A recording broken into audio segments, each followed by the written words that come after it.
NBR সংকট সমাধানে বৃহস্পতিবার বৈঠক করবেন অর্থ উপদেষ্টা। সংস্কার আলোচনায় গঠিত কমিটি বাতিলের দাবি কর্মীদের।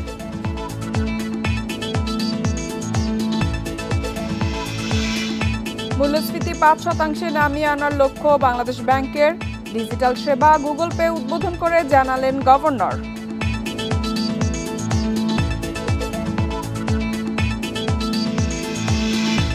মধ্যপ্রাচ্যের সংঘাতের জেরে জ্বালানি তেল এলএনজি আমদানিতে প্রভাব পড়েনি। আগামী মাসে তেলের দাম বাড়বে না জানালেন উপদেষ্টা।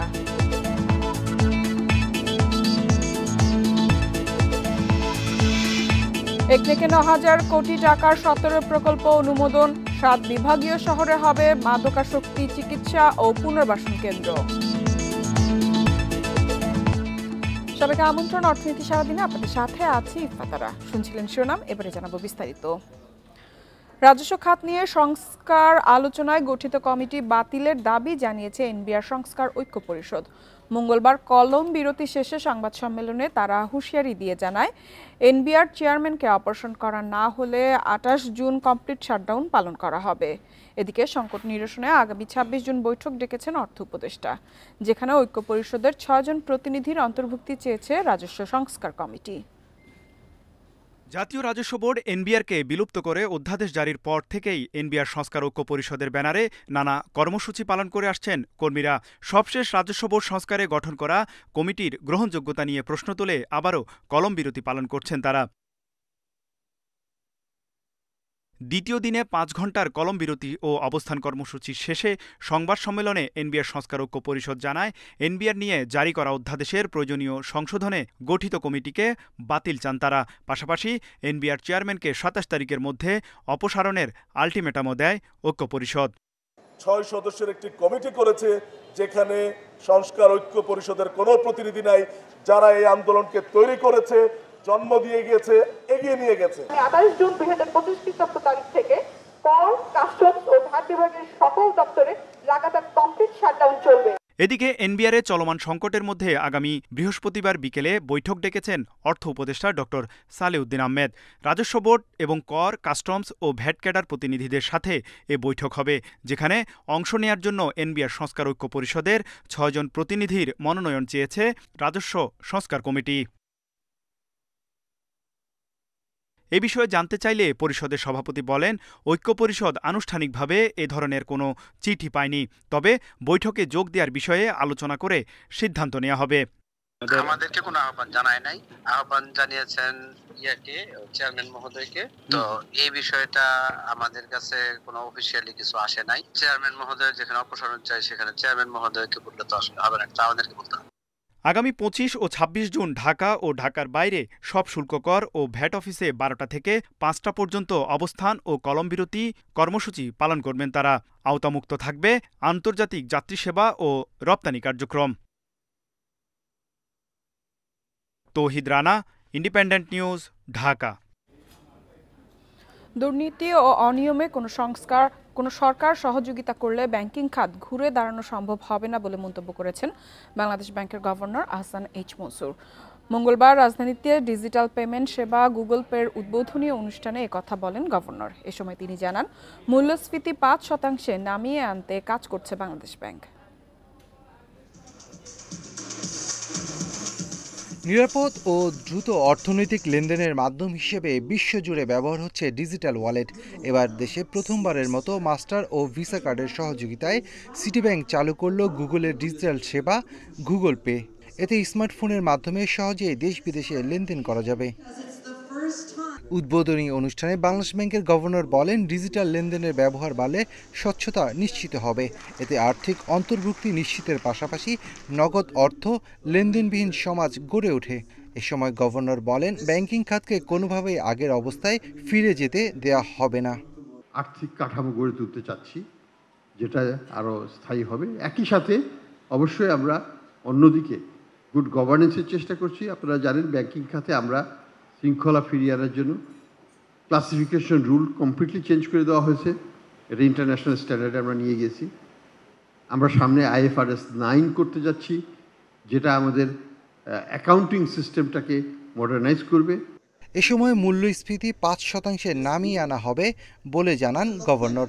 ডলারের দাম প্রসঙ্গে তিনি বলেন, টাকার অবমূল্যায়ন রোধে ডলার বাজারের ওপর ছেড়ে দেওয়া হয়েছে। যে দুবাইয়ের থেকে আমাদের টাকার মান নির্ণয় হবে না, আমাদের টাকার মান নির্ণয় হবে বাংলাদেশের ব্যাংকিং খাতের ইন্টারব্যাংক মার্কেটে, আমাদের বাজারে, নট আউটসাইড মার্কেট। এই চ্যালেঞ্জটা আমি কিন্তু কয়েক মাস আগেও দিয়েছি আপনাদের মাধ্যমে, এখনও বলছি।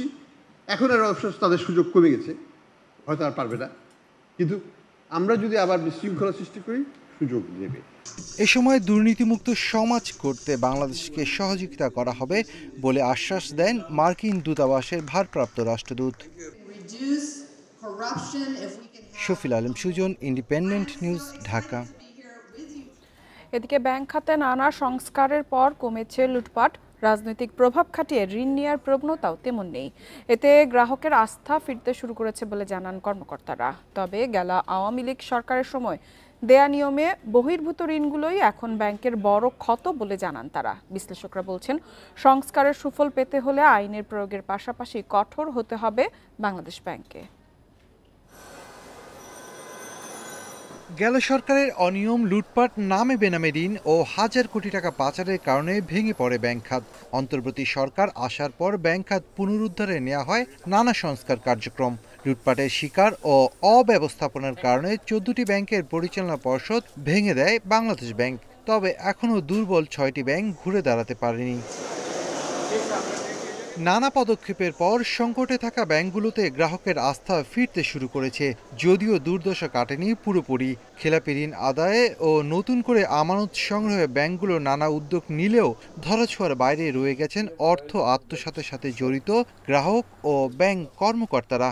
ব্যাংকাররা বলছেন, লুটপাট কমলেও ক্ষত শুকাতে সময় লাগবে। বড় ধরনের কোনো দুর্নীতি হচ্ছে না বলে আমি মোটামুটিভাবে আমার অবজারভেশন থেকে আমি আপনাকে বলতে পারি। এই সংস্কৃতিটাকে যদি ধরে রাখতে পারেন কঠোরভাবে, সেখানে যদি কোনো অনিয়ন্ত্রিত শক্তি যদি আবার মাথা চাড়া দেয়, তাহলে আমি বলি বাংলাদেশের ভবিষ্যৎ অত্যন্ত উজ্জ্বল। 5ই আগস্ট আগে যেভাবে ব্যাংকের যে লুটতরাজ চলছিল, সেটা আমি বলবো যে পরবর্তী সরকার আসার পরে এটা আমি বলবো যে একেবারেই কমে গেছে। কারণ আমাদের ব্যাংকের মূল সমস্যাই ছিল যেভাবে লুটতরাজ হচ্ছিল, কারণ এই ব্যাংকগুলোর টাকাগুলো গিয়ে কিন্তু ফেরত আসার কোনো কারণ ছিল না, এবং যার জন্য দেখেন যে নন পারফর্মিং লোন কিন্তু অনেক বেড়েছে। সংস্কারের সুফল পুরোপুরি পেতে ব্যাংক খাতের আইনগুলো যুগোপযোগী করে সুশাসন ফিরিয়ে আনার তাগিদ দিচ্ছেন বিশ্লেষকরা। ব্যাংকিং খাতের উপর যদি রাজনৈতিক প্রভাবের যে পদগুলো আছে এগুলো যদি বন্ধ করা যায়, তাহলে আমি মনে করি ব্যাংকিং খাতের একটা আমরা সুফলগুলো পাবো সংস্কারে। তা না হলে কাগজে কলমে কোনো কিছু অনেক কিছু করা হবে, বাস্তবে যদি প্র্যাকটিসটা যদি ঠিকমতো না করা যায় তাহলে কিন্তু আমরা সেই সুফলটা পাবো না। বিশ্লেষকদের মতে, ব্যাংক খাতে আস্থা ফিরিয়ে এনে উদ্যোক্তাদের চাহিদা মতো অর্থায়ন এখন সরকারের সামনে বড় challenge. Shafil Alam Sujan, independent news, Dhaka. জুলাই আন্দোলনের পর দেশের আইন শৃঙ্খলা পরিস্থিতি অবনতির কারণে 6টি মানি এক্সচেঞ্জ থেকে প্রায় 5 কোটি টাকা ছিনতাই হয়েছে বলে অভিযোগ জানিয়েছে মানি চেঞ্জার অ্যাসোসিয়েশন। মঙ্গলবার বেলা 12টায় রাজধানীর সেগুনবাগিচায় এক সংবাদ সম্মেলনের মাধ্যমে এই অভিযোগ জানানো হয়। সম্মেলনে সংগঠনটির সভাপতি MS জামান বলেন, এমন পরিস্থিতিতে 6 ছিনতাইকারীকে পুলিশ ধরতে পারলেও এখন পর্যন্ত কোনো কার্যকর পদক্ষেপ নিতে দেখা যায়নি। এছাড়া ঢাকাসহ দেশের বিভিন্ন স্থানে 7টি অবৈধ মানি এক্সচেঞ্জ বেআইনিভাবে ডলারের রেট নিয়ন্ত্রণ করে আসছে। এ বিষয়ে কেন্দ্রীয় ব্যাংক সহ সংশ্লিষ্ট মন্ত্রণালয়ে চিঠি দেয়া হলেও তার থেকে কোনো প্রতিকার মেলেনি। এর আগে গেল মাসের 27 তারিখে মিরপুরের মাহমুদ ফরেন এক্সচেঞ্জ নামের একটি প্রতিষ্ঠান থেকে প্রায় 30 লাখ টাকা ছিনতাই করা হয়েছে বলে জানান এক ভুক্তভোগী।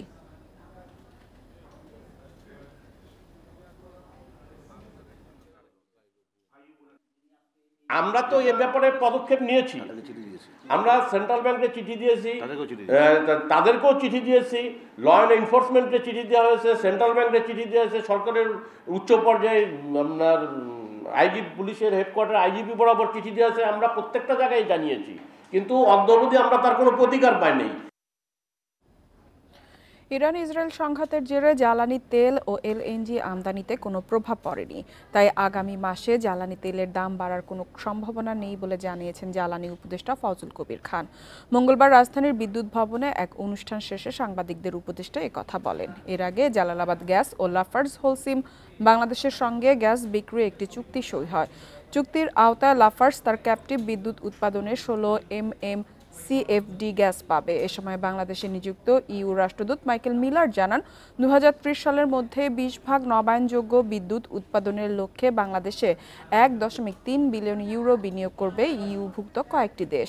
অনুষ্ঠানে পেট্রোবাংলা চেয়ারম্যান, ইইউ, সুইজারল্যান্ড ও স্পেনের রাষ্ট্রদূত উপস্থিত ছিলেন।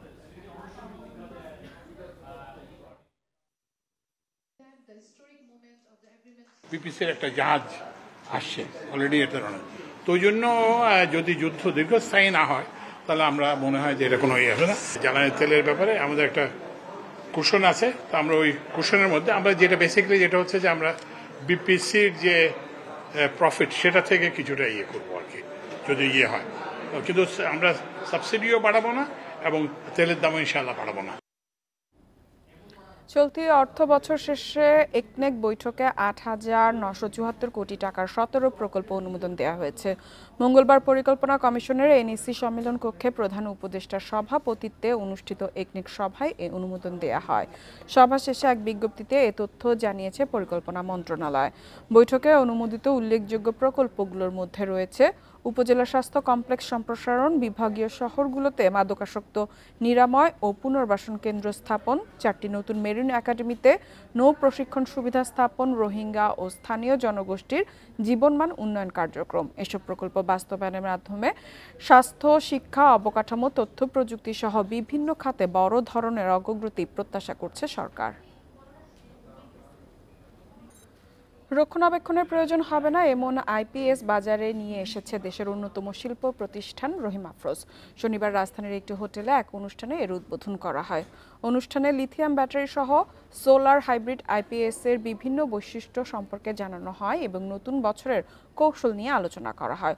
অনুষ্ঠানে রহিম আফরোজ গ্রুপের ব্যবস্থাপনা পরিচালক নিয়াজ রহিম, প্রধান নির্বাহী কর্মকর্তা হাসনাইন তৌফিক আহমেদ, রহিম আফরোজ ডিস্ট্রিবিউশন লিমিটেডের প্রধান পরিচালন কর্মকর্তা মুখলেসুর রহমান এবং পণ্য পরিষেবা ও বিপণন বিভাগের প্রধান নওয়াজ আব্দুর রহিম উপস্থিত ছিলেন।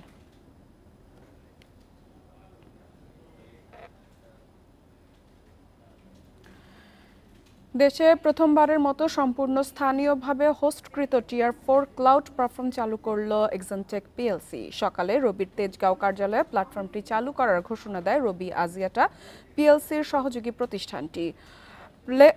প্রেস লঞ্চে আয়োজকরা জানান, সম্পূর্ণ দেশীয়ভাবে পরিচালিত এক্সেন্টেক ক্লাউড বৈশ্বিক মানের নির্ভরযোগ্যতা, নিরাপত্তা ও সম্প্রসারণের মানদণ্ড অনুসারে কাজ করছে। এতে তথ্যের পূর্ণ নিয়ন্ত্রণ নিশ্চিত করা হয়েছে বলে দাবি তাদের। দেশের ডিজিটাল অর্থনীতির জন্য একে বড় অগ্রগতি এবং স্থানীয় প্রযুক্তির মাইলফলক হিসেবে অভিহিত করেন আয়োজকরা। এক্সেন্টেক পিএলসির ব্যবস্থাপনা পরিচালক ও সিইও আদিল হোসেন নোভেল বলেন, অনেক বছর ধরে বাংলাদেশের এন্টারপ্রাইজগুলো বিদেশি হোস্টকৃত প্ল্যাটফর্মের উপর নির্ভর করায় ডাটার সার্বভৌমত্ব, গতি, নিয়মকানুন এবং খরচ নিয়ে উদ্বেগ থাকত।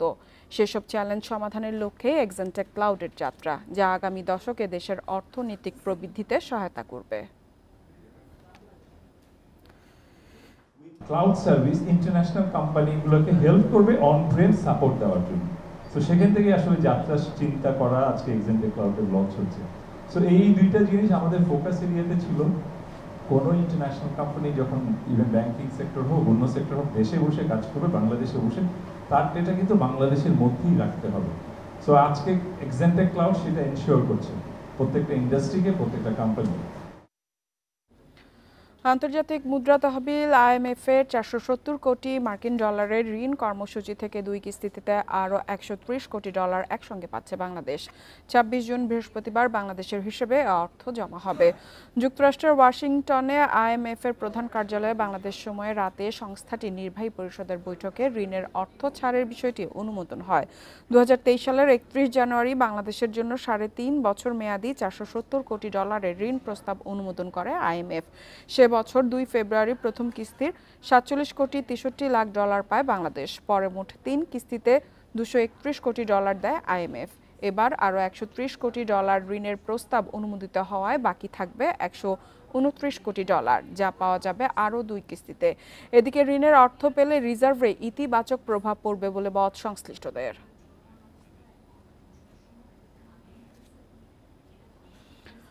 বাজার কারসাজি ঠেকাতে মোবাইল অ্যাপ চালু করেছে জাতীয় ভোক্তা অধিকার সংরক্ষণ অধিদপ্তর। এর মাধ্যমে এখন থেকে সারা দেশের নিত্য পণ্যের খুচরা বাজার দর সম্পর্কে বিস্তারিত জানা যাবে। এই অ্যাপে প্রতিদিনের খুচরা বাজার দরের তথ্য সরবরাহ করবে ভোক্তা অধিদপ্তর। ফলে অ্যাপটির মাধ্যমে যে কোনো জায়গায় বসে জানা যাবে দেশের 64টি জেলার খুচরা বাজারে পণ্যের দাম। এতে বাজারের কারসাজি কমবে, নিত্য প্রয়োজনীয় কৃষি পণ্যের ন্যায্য দাম ভোক্তার জন্য নিশ্চিত করাও সহজ হবে এবং এতে ধীরে ধীরে এ সংক্রান্ত প্রতারণা কমে আসবে বলে জানান অধিদপ্তরের কর্মকর্তারা। ভোক্তা অধিদপ্তরের চাহিদার ভিত্তিতে সম্পূর্ণ বিনামূল্যে অ্যাপটি তৈরি করে দিয়েছে বেসরকারি শিক্ষা প্রতিষ্ঠান ড্যাফোডিল ইনস্টিটিউট অফ আইটি।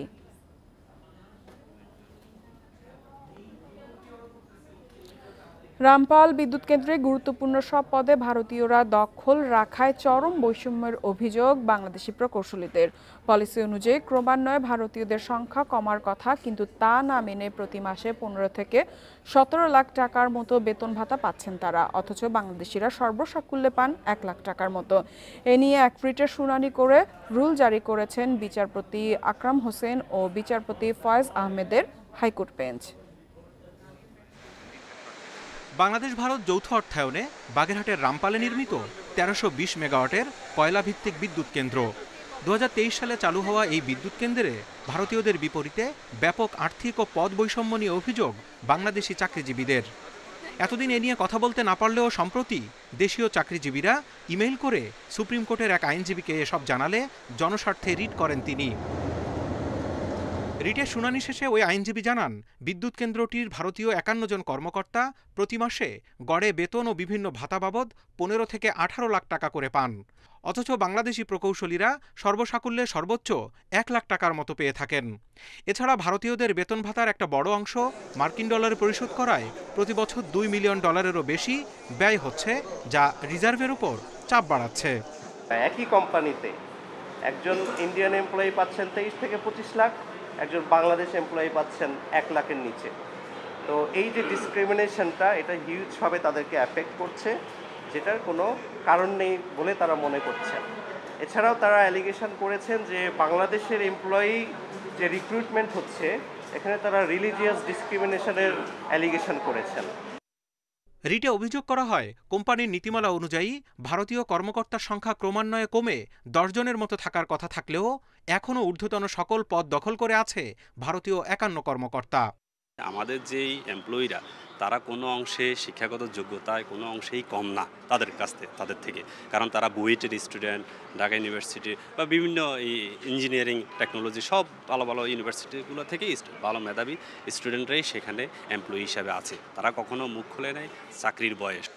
বিদ্যুৎ মন্ত্রণালয়, বিদ্যুৎ উন্নয়ন বোর্ড, বিডা সহ সংশ্লিষ্ট সরকারি প্রতিষ্ঠানকে আগামী 4 সপ্তাহের মধ্যে রুলের জবাব দিতে বলেছে high court. Zahidul Bashar, Independent news, Dhaka. Share বাজারের খবর। ইতিবাচক দেশের 2 শেয়ার বাজার। মঙ্গলবার ডিএসসির প্রধান সূচক বেড়েছে 22.62 পয়েন্ট। আগের দিনের চেয়ে লেনদেনও বেড়েছে 96 কোটি টাকার বেশি। শেয়ার দর বেড়েছে প্রায় 58 ভাগ প্রতিষ্ঠানের। এদিকে চট্টগ্রাম স্টক এক্সচেঞ্জের সার্বিক সূচক বেড়েছে 96.74 পয়েন্ট। মঙ্গলবার দিনের শুরু থেকেই ইতিবাচক ঢাকা শেয়ার বাজার। প্রথম 5 মিনিটে প্রধান সূচক বাড়ে 28 পয়েন্ট। বেলা বাড়ার সঙ্গে সঙ্গে চলতে থাকে সূচকের উত্থান পতন। তবে দিন শেষে ডিএসএক্স সূচক 22.62 পয়েন্ট বেড়ে অবস্থান করছে 4717 পয়েন্টে। সূচকের সঙ্গে ডিএসসিতে বেড়েছে লেনদেনের পরিমাণও। আজ মোট লেনদেন হয় 372 কোটি 70 লাখ টাকা। আগের দিনের চেয়ে লেনদেন বেড়েছে 96 কোটি 17 লাখ টাকা।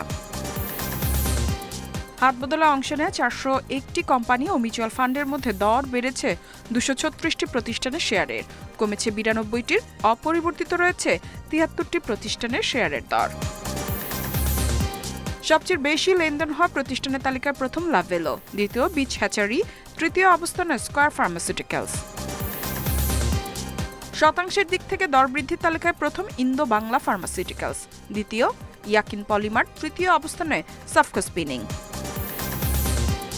অন্যদিকে চট্টগ্রাম স্টক এক্সচেঞ্জে সার্বিক সূচক ৭৬.৭৪ পয়েন্ট বেড়ে অবস্থান করছে ১৩,২০৮ পয়েন্টে। লেনদেন ২৯ কোটি ৫ লাখ টাকা শেয়ার। ইফাতারা, independent news. আর এই ছিল অর্থনীতি সারাদিনের আজকের আয়োজনে। আমন্ত্রণ আমাদের পরবর্তী সংবাদ।